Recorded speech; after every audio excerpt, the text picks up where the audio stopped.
We, as gamers, have a conflation problem.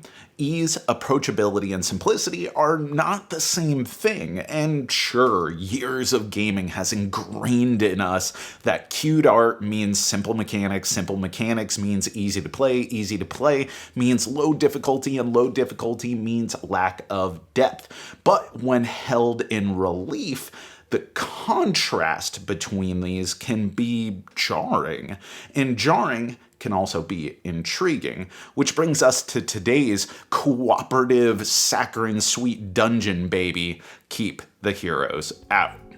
You are the monsters, not to be confused for baddies, which in this case are the heroes breaking into your dungeon and trying to steal your treasure. In each distinct but unconnected scenario, players set up the dungeon, each choose one uniquely flavored tribe of ghoulies, and unless directed otherwise, attempt to protect the central treasure box in the horde room through 2 full rotations of the hero deck to win. Turns are driven by playing cards from your faction's deck, moving, attacking, bolstering your forces, and positioning yourself to distract heroes who will otherwise pool up and migrate closer to your horde. You'll use interact icons to activate your tribe's unique power, or even activate special abilities in a room, like creating traps or one of several tokens only to be carried and traded in other rooms for cards to add to your deck, hinting at, though never quite fulfilling on the suggested deck building goodness. Adding cards is imperative, but in practice you'll add fewer than you might think. You got other problems at hand.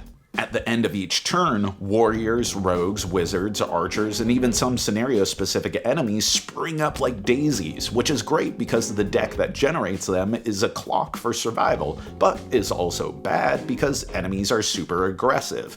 Not only does each have a unique meddling effect when spawned, but they will attack, and unless you are the singularly awesome dragon or another faction with multiple health units, will kill a monster cohabiting their room in one fell swoop.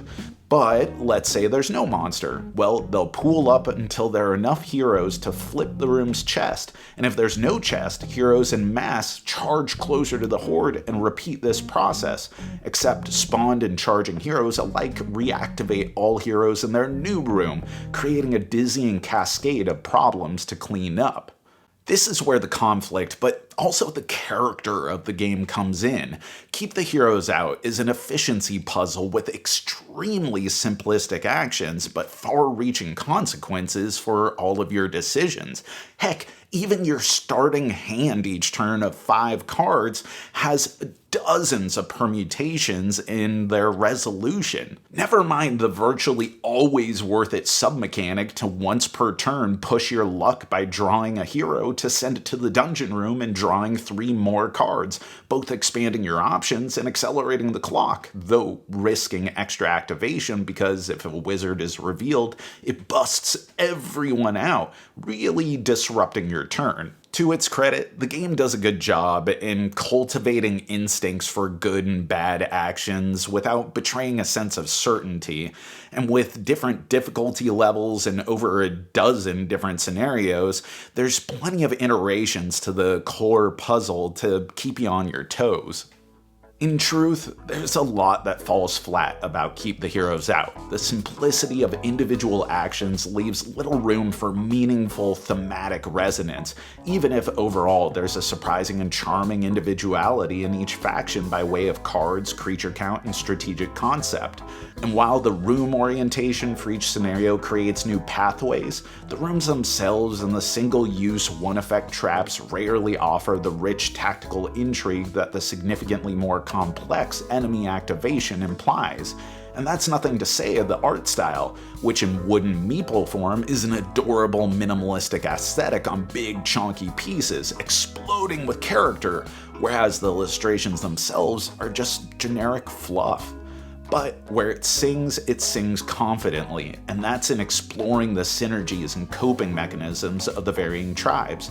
True solo is possible, and it certainly poses devious challenges of its own, but pairing defensive slimes who block cuts simply by multiplying with hyper-aggressive dragons, or witches setting up adjacency via portals with lizard folks stalking their prey, there are so many combinations to play on, and proves to be the most dopamine-inducing aspect of the game. As someone who is always looking to scratch that tower defense itch, the cooperative efficiency puzzle with dozens of ways of tackling unique problems in the face of hordes upon hordes of enemies, this game doesn't fully hit the spot. Keep the Heroes Out begs for more rooms, more traps, more coherent deck building, which is all to say more interesting interactive complexity and depth.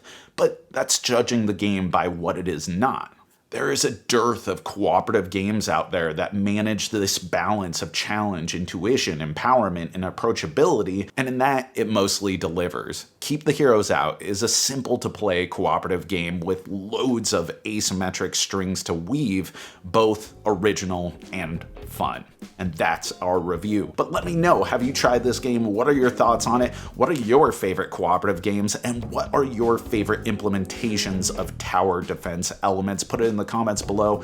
And as always, thanks for watching. Thanks for supporting. Thanks for being such a great community. You know that I've been Jack for the Cardboard Herald.